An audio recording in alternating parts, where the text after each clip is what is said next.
नमस्कार मित्रांनो, जसे थंडीचे वारे वाहू लागलेले आहे तसेच नरखेड शहरामध्ये निवडणुकीचे वारे सुद्धा वाहू लागलेले आहे।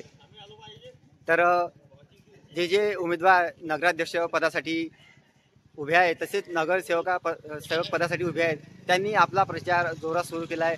मात्र नरखेड येथील स्थानिक जनतेच्या मनात सध्या काय चालू आहे आज आपण चर्चा करूया। सध्या मी आलेलो आहे नरखेड शहरातील तेली पंचकमिटी या वार्डामध्ये आणि काही नागरिक या ठिकाणी बसले आहेत, त्यांच्याशी आपण चर्चा करूया। आजोबा, नरखेडचा विकास काय म्हणतात? झिरो बजेट झिरो बजेट का बरं? का बरं म्हणजे आजपर्यंत नाही केला ना। नाही, पण आता नवीन नवीन चेहरे उभे झालेले आहे, त्याच्यानंतरचा विकास होईल। आज थोडी होणार आहे त्याच्यात। अच्छा, आतापर्यंत जो विकास झालाच नाही। म्हणजे नगराध्यक्ष होते का आपल्या नगर परिषदला? नाही, आतापर्यंत नव्हते। मग विकास कसा होईल? बरोबर आहे, जे झिरो आहे तेच आहे। पण आता निवडणूक जवळ आलेली आहे, प्रचार सुरू आहे, हो. नवीन नवीन चेहरे अध्यक्षपदासाठी नगरसेवक पदासाठी स्पर्धा लागलेली आहे। हो. तर काय वाटतं यावेळेस कोणाची सत्ता येईल? सत्ता बीजेपीची। सत्ता बीजेपीची? हो. नक्की विकास होईल का? विकास होईल। पण याआधी सुद्धा बीजेपी कडून जे नगराध्यक्ष आता सध्या उभे आहे ते याआधी सुद्धा नगर परिषदच्या निवडणुकीमध्ये उभे होते, त्यांनी काय गावचा काही विकास केला आहे का? हो, केला होता। तर मित्रांनो, तुम्ही पाहू शकता या ठिकाणी नरखेडचे स्थानिक नागरिक म्हणतात की यावेळेस बीजेपीची सत्ता येणार आहे। भाऊ, तुमचं काय म्हणणं आहे? बीजेपीची सत्ता येणार आहे, विकास होईल का? नक्की होईल। आता मला सांगा, या तेली पंचकमिटी परिसरामध्ये काही समस्या आहे का तुमच्या, की सर्व सोडल्या? नाही, सोडलं नाही। समस्या तर भाई पडले, आता बीजेपी आल्यावर समस्या पुऱ्या होईल नक्की? समाधानी आहे तुम्ही? देईन ना, ते करतील म्हणणं आहे, करून द्या। वर सरकार आहे, महाराष्ट्र सरकार आहे। अच्छा, त्याच्यामुळे आम्हाला आशा आहे का विकास होईल, नक्की विकास होईल। निश्चित विकास होईल। आता होऊनच राहिला विकास। पाहू का, माता मायचं मंदिराचा झाला, स्ट्रॉंग झाला। पैसे आले आहे तर ते आता नदीचं काम होईल। नदीचं ते पुरं दिवार टाकून ते काम म्हणजे तुम्हाला ठाम विश्वास आहे की बीजेपीची सत्ता नरखेडमध्ये बसणार आहे बसणार। आणि कमळ फुलणार आहे? तर मित्रांनो, पुन्हा आपण काही नागरिकांशी या ठिकाणी चर्चा करूया। सध्या पराग भाऊ या ठिकाणी आलेले आहेत, त्यांच्याशी आपण चर्चा करूया। भाऊ, काय वाटते नरखेडच्या राजकारणाबद्दल? नरखेडच्या राजकारणाबद्दल अशी आहे तर बीजेपी सत्ता बसू शकते। अच्छा, येणारच पक्का 100%। मनोज भाऊ गोरडे अध्यक्ष नगराध्यक्ष बनू शकतो। तरी किती लीड येऊ शकतात असं वाटतं तुम्हाला? लीडनं ते सांगू नाही शकत, पण बहुमत 15 सीटाच्या वरतं येऊ शकते बीजेपी सीटा। अच्छा, आणि नवीन नवीन चेहरे आहेत तर म्हणजे त्यांना जमेल का? हो, जमेल। हे जे मनोज भाऊ आहे सगळे घेऊन चालेल तर नवीन चॅनलला जमन। म्हणजे पार्टीचा सपोर्ट आहे तर नवीन चेहरे तरी काहीतरी त्यांना शिकायला मिळेल नवीन पद्धतीनं नवीन चेहरे पाहिजेच होते, नवीन चेहरे आणि म्हणजे त्यांना अनुभव येईल। अनुभवी एका मोठ्या पार्टीचे जे जोडलेले आहे, जसं तुम्ही म्हणतात की आता नरखेड शहरामध्ये भारतीय जनता पार्टीची सत्ता येणार आहे तर काहीतरी नक्की बदल होईल। नक्की बदल झालाच पाहिजे। कारण की गेल्या कित्येक वर्षापासून विकास झालेला नाही, नागरिक त्रस्त झालेले आहे। विकास झालाच नाही याच्या पहिले। आता विकासाची घर दिल्ली पासून गल्लीपर्यंत आहे। अच्छा, होऊ शकते बीजेपीची सत्ता बसली तर विकास होऊ शकते। जसं निवडून आला तसा मुसलमान विकास झाला पाहिजे भाऊ नरखेडचा? हो, विकास झाला पाहिजे की नाही?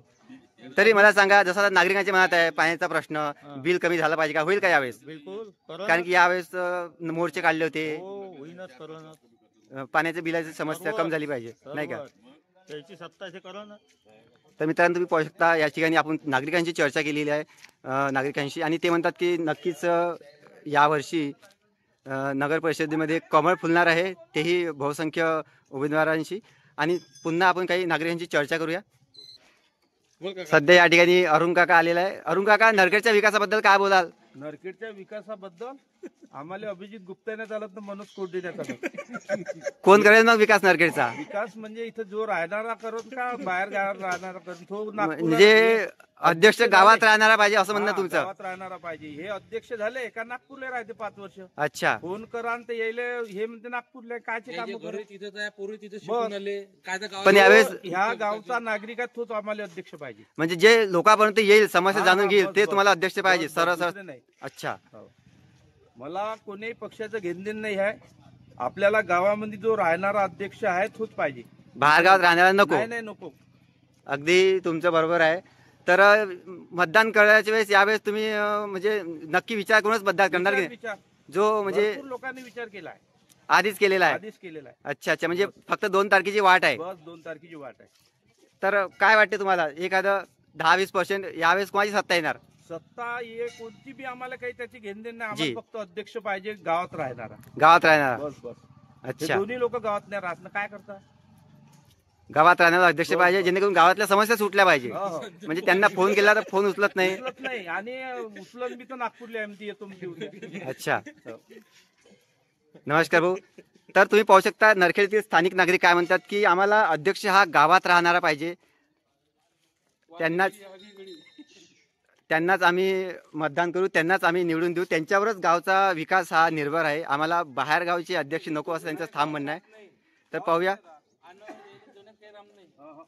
पुन्हा काय म्हणतात तेली पंच कमिटी या परिसरातील नागरिक, त्यांच्याशी आपण चर्चा करूया. भाऊ मला सांगा, कोण पाहिजे तुम्हाला अध्यक्ष? आम्हाला अध्यक्ष एकच पाहिजे, जो गावातला विकास करेन तो बाबूजी गुप्ता आहे, कोरडे आहे, हे नागपूरला राहायचे. अच्छा यायचे लेकरं बारे, यायचे प्लॉट चांगले, यायनं जमा पुंजी करून सर नागपूरला गेले आहे. अच्छा, आणि आम्हाला गावातलाच रहिवासी राहणेवाला पाहिजे, राहण्याला पाहिजे, म्हणजे तो गावाचा विकास करू शकते. गावाचा विकास करू शकते तोच पाहिजे आम्हाला. पण यावेळेस नवीन नवीन चेहरे अध्यक्ष पदासाठी, नगरसेवक पदासाठी उभे आहेत. बाकी जर कोणतं कुणीच नाही कामाचे. अच्छा, गावात राहणेवाला आम्हाला अध्यक्ष पाहिजे. गावात राहणारा पाहिजे. नागपूरला राहून आले आहे, काही विकास नाही होत. अरे इकडे काय परिस्थिती राहते काय नाही राहत कोणाला माहित आहे. कोणाला माहित आहे? हे तर नागपूरला राहते, 15 सर्व काही हे राहते. 15 वर्षापासून 15-20 काही नाही झालंय वर्ष होऊन गावात. गेले, गाव मागास आहे. गाव मागं आहे. आणि आज एक पिढी पुढे मागं येऊन गेली आहे. हे कोण प्रश्नचा विचार करा. पण नवीन नवीन आता पोरं उभं केलेलं आहे, तर काहीतरी विकास होईल काय? हो, झाला पाहिजे ना, नवीन नाही का? गावाबद्दल विकास झाला पाहिजे. नवीन मुलांना चान्स दिलाय आता, चान्स भेटलाही पाहिजे, नाही का? झालाही पाहिजे.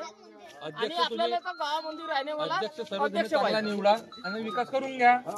आणि तालुका लेवलचं गाव आहे, कुठल्याच प्रकारच्या सुविधा नाही, काय बोलाल? सुविधा काहीच नाही. 15 वर्षापासून सुविधा ग्रामीण नाही. गाव आहे. ग्रामीण गाव आहे, ग्रामीण झालं आहे गाव. पाणी पिऊन गेलाय.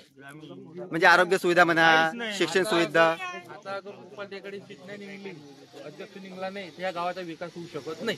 नाही आम्हाला अजिबात गोपाल नाही. तिकडे पाहिजे. आम्हाला गोपालटेकडे पाहिजे. अध्यक्ष वारे पदासाठी. घडी, आगे घडी. घडी आगारे घडी.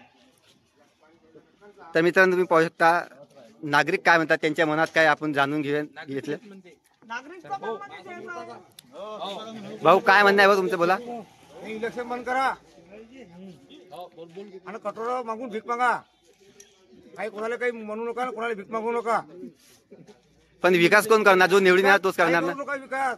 कपडे नरखडी कुंड टाका गावात, गावाचा विकास करू. काही ठेवू नका नरखेडी. नरखेडी कोणी काही विकत घेत असन, आम्ही तिथे चालतो ते सालदारी करू, आम्ही तिथे पोट भरू. काही नागरिक म्हणतात नरखेडला ग्रामपंचायत घोषित करा. ग्रामपंचायत करा, नाही तर विकून टाका, नंगी करून टाका नरखेडले. नरखेड तहसील एवढी मोठी बोललो करू. तर तुमचं काय म्हणणं आहे? माझ्या म्हणणं का नरखेड पुरी इकलं पाहिजे, नरखेड पशी पुरी इकली पाहिजे, अच्छा. कपडे मध्ये टाकून दिलं पाहिजे. गावाचा विकास काहीच नाही झाला. 15 काहीच नाही होऊन राहिलं. इतके वर्ष झाले विकास झाले नाही. लोक इथं भीक मागून राहिले, पोट भरून राहिले. सर्वजण नागपूरला गावात रोजगार नाही आहे, बाहेर गावी जावं लागते. बाहेर जावं लागते. गावामध्ये रोजंदारी नाही, 200-150 रुपये बाहेर काय जातात. नाही. आणि बाकीचे लोक काय करून राहिले? काहीच नाही करू. एकच माणूस आहे गोपालटेकडे, तोच ह्या गावाचा काही करू शकते, नाही तर काही समजा बाकी विषय काही नाही गावात. विषय नाही आहे. धन्यवाद भाऊ तुमच्या प्रतिक्रिया मांडल्याबरोबर. समोरच्या चौकात घ्या.